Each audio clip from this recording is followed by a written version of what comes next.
Everybody, what's up, y'all? Welcome back to my channel. Tammy Talks here. Let's go ahead and get back into Black Ink Crew, y'all. So we're back in New York. This is season 9, episode 11, Vax the Block. So if you're brand new to my channel, I do breakdowns of various TV shows, both scripted and reality, interjecting my own thoughts, opinions, and theories into each and every recap. So if you enjoyed that type of content, go ahead, subscribe to the channel, hit the notification bell so you don't miss any of my future uploads. Thumbs up the video if you enjoyed this particular content, and hop into the comment section, y'all, so we can talk about this. As always, it's always a bunch of like foolishness to talk about with Black Ink Crew.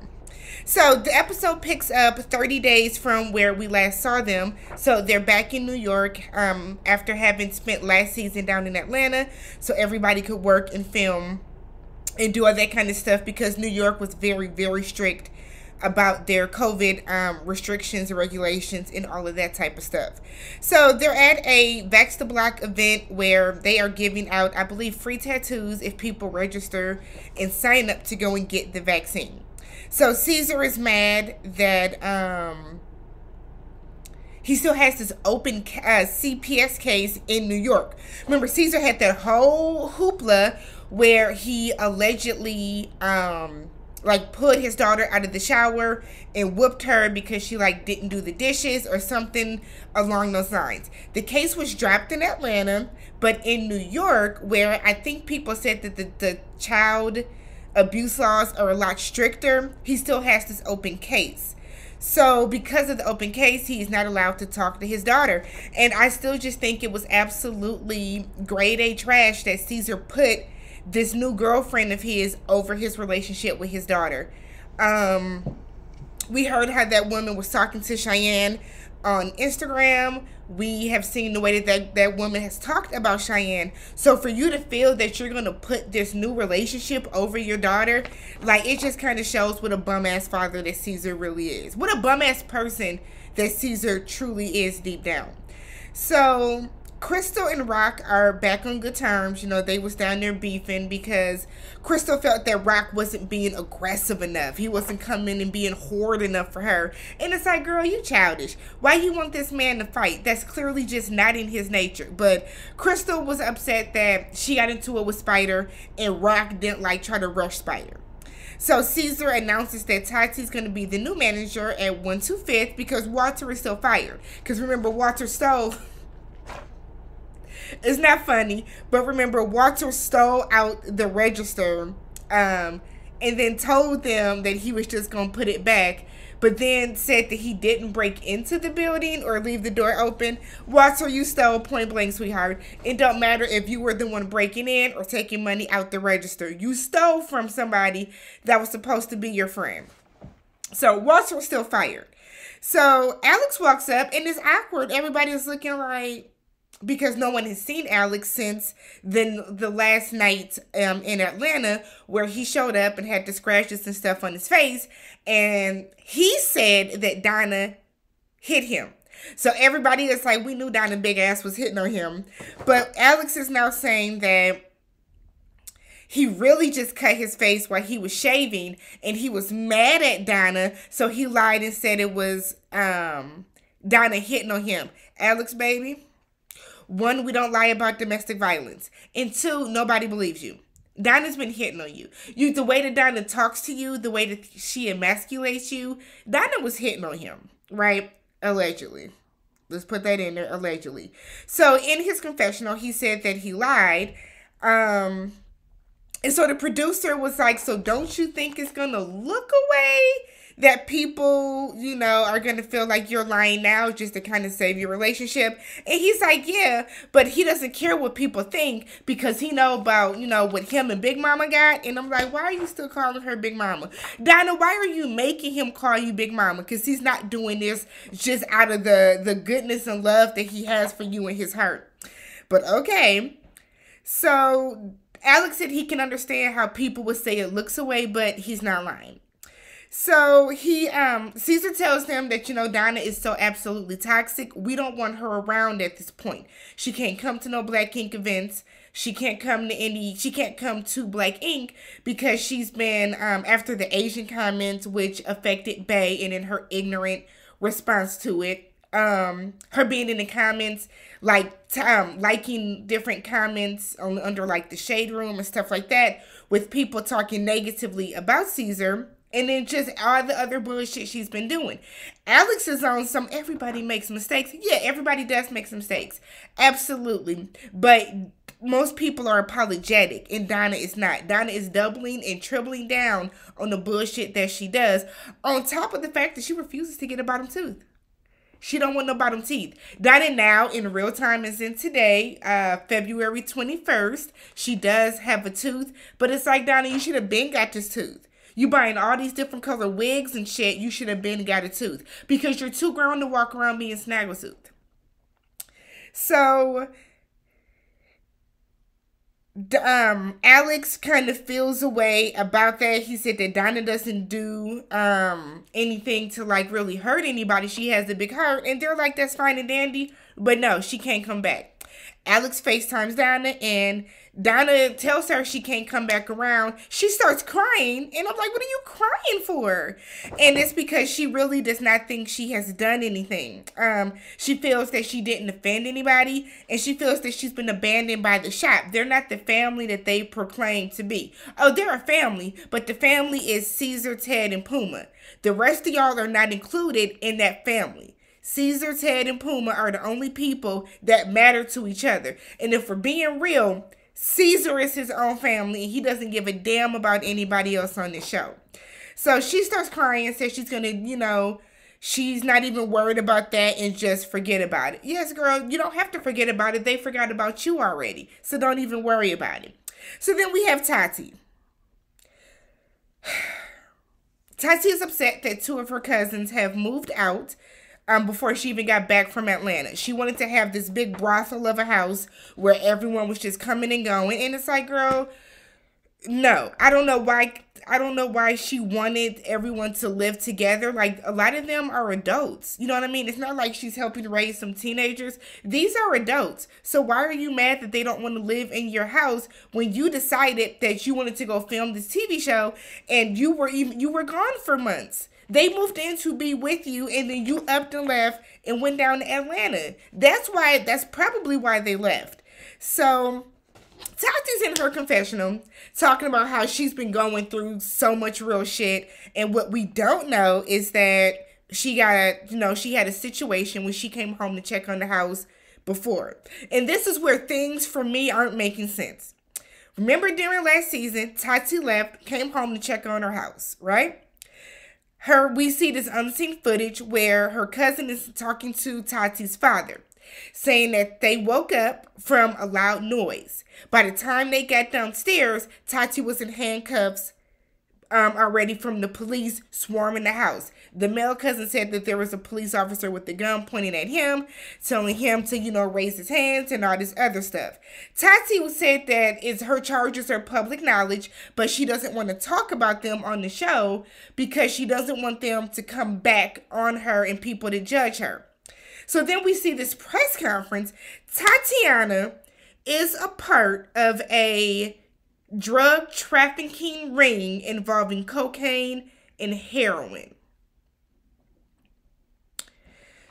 She is sitting in this confessional crying about how she's scared. She's nervous. She doesn't know what's going to happen. She didn't mean for this to happen. Heifer, you're part of a drug trafficking ring? And we're supposed to feel sorry for you? No, this kills me about people. You can't do blatantly illegal things and then feel as if the world is supposed to feel sorry for you when you get popped for it. Come on. I feel nothing for Tati. I feel absolutely nothing for Tati because it is absolutely asinine for you to sit up here and be a part of this drug trafficking ring and not think that there will be any consequences for it. Girl, get the fuck. I cannot believe Tati. So she has not let Caesar know. Nobody knows what happened. I said, all right, you about to lose your job when he do find out. But okay, girl, let's keep it a secret. So Caesar meets up with his lawyer, and he said that he sent a cease and desist to Crystal, his baby mama, because she be talking about him online. She got online and read the cease and desist on Instagram Live. I actually remember that day. And now he said that anytime she says something, the blogs pick it up, and now he feels like he's being cyberbullied. Okay, Caesar. So his lawyer suggests maybe countersuing her for defamation or whatever. And it's like, I don't know in what part of this you're trying to get back into your daughter's good graces or mend your relationship with your daughter, but suing her mother is just kind of not the way to do that, Caesar. So we see Spider. Spider is living now in Jersey with his wife and his kids. He wanted to move and stay down in Atlanta. Caesar told him if he was moved out of Brooklyn, he would be fired. I said, wow, what an ass. So Caesar, Spider is here. His wife is saying how he has to go to a specialist. He apparently is having, like, he said it feels like electricity jolts from his neck up through his jaw, side of his face. So they're concerned about what it is. He's going to go see a specialist. Spider is concerned about it being something really serious and him, ultimately dying and leaving his family behind. So we have this, like, really sweet moment between him and his wife where his wife is like, we have to get this looked at and we have to get this taken care of. Back in Brooklyn, Teddy shows up with the dog to the tattoo shop because that's the first thing we should have in the tattoo shop, right? Let's have a dog named Kimchi. So they're in there working. Donna calls Alex while he's working and asks to speak to Bay. Alex walks the phone over, and Donna is asking Bay why she didn't call her. Bay is like, why would I call you? So it gets kind of loud, but then Donna's like, look, I just want to have a conversation with you. We should talk so we can find out what the issue is. And I feel like that's how conflicts and arguments should work in a friendship. If you are somebody that knows that you have done something wrong to somebody, you don't avoid them. You be the bigger person and you have a conversation with them about it. And that's what Donna and Bay are going to do. And they both have admitted, like, they miss each other. They're friends. So let's talk and hash it out. Remember, Bay was super ignorant. And when that spot got shot up in Atlanta, targeting Asians, Donna got on the shade room and said they must have been sucking them off real good in there. And it's like, oh, Donna, for your best friend to be Asian, for you to say some ignorant shit like that, it just kind of makes y'all start to see maybe Kit wasn't the problem. Maybe Kit wasn't the problem that y'all tried to make her out to be. So Puma tells Rock and Crystal that they need to be separated because one of y'all need to be in Brooklyn, one in 125th, because they're kind of showing up to Brooklyn whenever they just want to.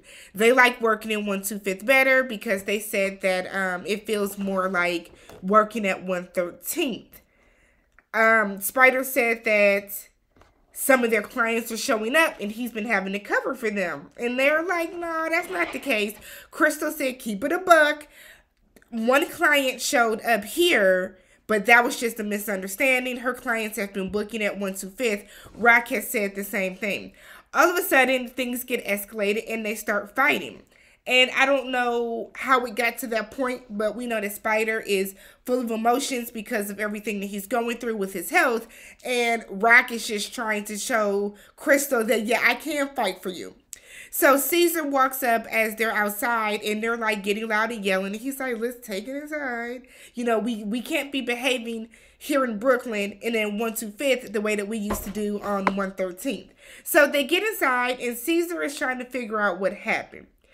He goes out back. He's talking to Spider. Tati tells Spider he was aggressive. And she's like, whether you realize it or not, you knocked me over. You knocked Bay over. Like, you were just like bulldozing, doing everything you can to get to Rock. They get back inside. Caesar tells them, y'all got to grow the fuck up. Y'all have to grow up. All of a sudden, Crystal starts crying because she says she's full of anxiety. So she like goes outside.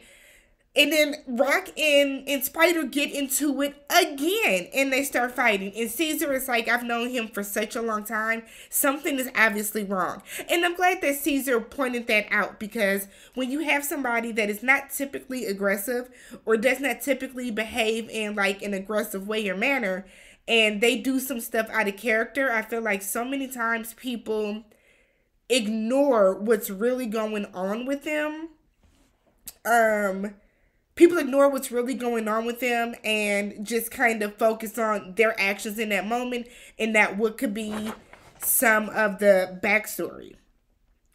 So we switch over to Caesar telling Tati, leave Rock and Crystal at 125th. Spider and Alex can stay down here. Caesar, while they're having this like upper management meeting, Caesar gets a call from his lawyer and he tells everybody, check the blogs.